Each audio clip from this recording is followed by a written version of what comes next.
यदि आप बिहार बोर्ड और इंटरमीडिएट के छात्र हैं, आपका फैकल्टी साइंस है और साइंस में बायो है या साइंस में कोई भी सब्जेक्ट हो, आपका मेन मैथ हो या बायो, यदि आईएससी के जो भी छात्र यह वीडियो देख रहे हैं तो पहले आप नोट्स देखिए। ठीक है, किस प्रकार के नोट्स मैं डिलीवर कराऊंगा। यदि अच्छा लगे नो तो इस वीडियो को लाइक करिएगा और कमेंट करके बताइएगा कि क्या इस प्रकार के नोट्स अगर आपको फ्री में यूट्यूब पर मिले तो कमेंट करके बताइएगा कौन सा सब्जेक्ट शुरू करूं। चलिए आइए पहले देखते हैं साइंस वाले लोग, जो साइंस के छात्र हैं उनके लिए पहला चैप्टर का कुछ महत्वपूर्ण प्रश्न को मैंने यहाँ पर दिया है। आप अपने नोट्स से मिला लेंगे, यदि इससे बेटर होगा तो उसी से तैयारी करिएगा। अगर अच्छा लगे यह नोट्स, इस प्रकार के फिजिक्स केमिस्ट्री अन्य विषय भी कहेंगे तो शुरू करूँगा।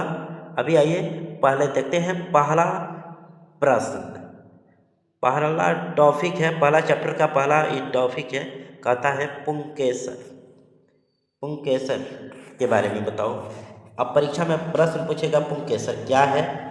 ठीक है, तो आप कहोगे फूल का वह भाग जो पराग कण बनता है पुंकेसर कहलाता है। बस एक लाइन में आपका परिभाषा खत्म। अब इसके मुख्य भाग होते हैं, इसके मुख्य भाग पूछ देगा, इसके मुख्य भाग कितने होते हैं तो आप बताओगे पुंकेसर के दो प्रमुख भाग होते हैं।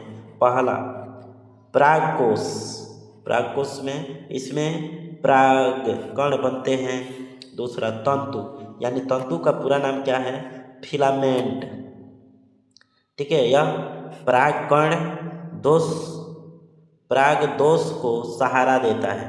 क्या करता है, सहारा देता है। अब यहाँ से ऑब्जेक्टिव सब्जेक्टिव सब ये देख सकते हो। पुंकेसर से संबंधित जितना प्रश्न बन सकता है इसी स्लाइड में आपको मिल जाएगा। ठीक है, चलिए अब थोड़ा सा देख सकते हो, इसके कार्य भी देख लो। पुंकेसर के कार्य, तो इसका क्या कार्य है, तो पराग कण का निर्माण करना, परागकण का निर्माण करना। दूसरा हो सकता है पौधों में प्रजनन में सहायता करना। यानी हमने आपको लिखाया परागकण क्या है, इसके मुख्य भाग पढ़ा, इसके कार्य पढ़ा। इसी के अंदर से आपके परीक्षा में कुछ भी पूछेगा, पुंकेसर से संबंधित जो भी प्रश्न पूछेगा इतना ही। ऑब्जेक्टिव पूछेगा मुख्य भाग कितने होते हैं तो 2 होते हैं, इसके कार्य ऑब्जेक्टिव में नहीं पूछता है।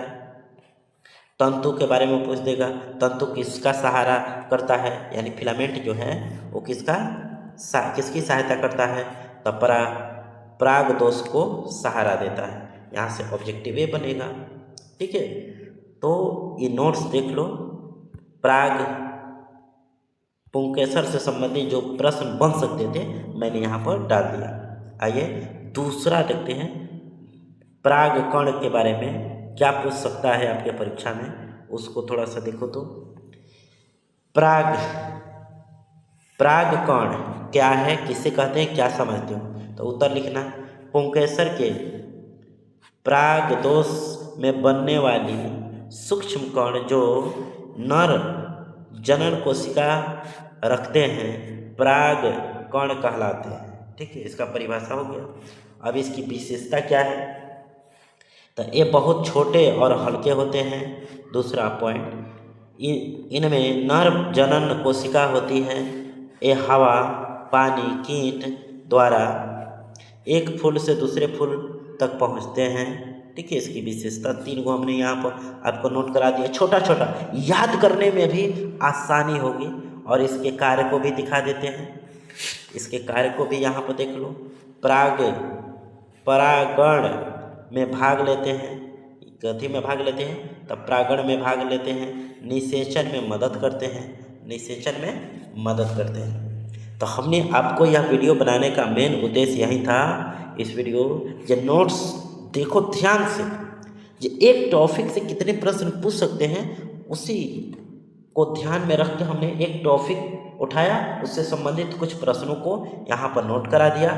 ठीक है, उसकी विशेषता जो भी इम्पोर्टेंट था, बस पुंकेसर और परागकण के बारे में हमने समझाया। इस प्रकार के नोट्स चाहिए फिजिक्स केमिस्ट्री का तो इस वीडियो को लाइक करिए और कमेंट में आप अपना राय दीजिए ये क्या इस प्रकार के नोट्स आपको चाहिए। इतना आसान भाषा में, अपनी भाषा में अगर चाहिए तो आप कमेंट करके हमको बताएंगे, ठीक है। फिर मिलते हैं आपके कमेंट के बाद।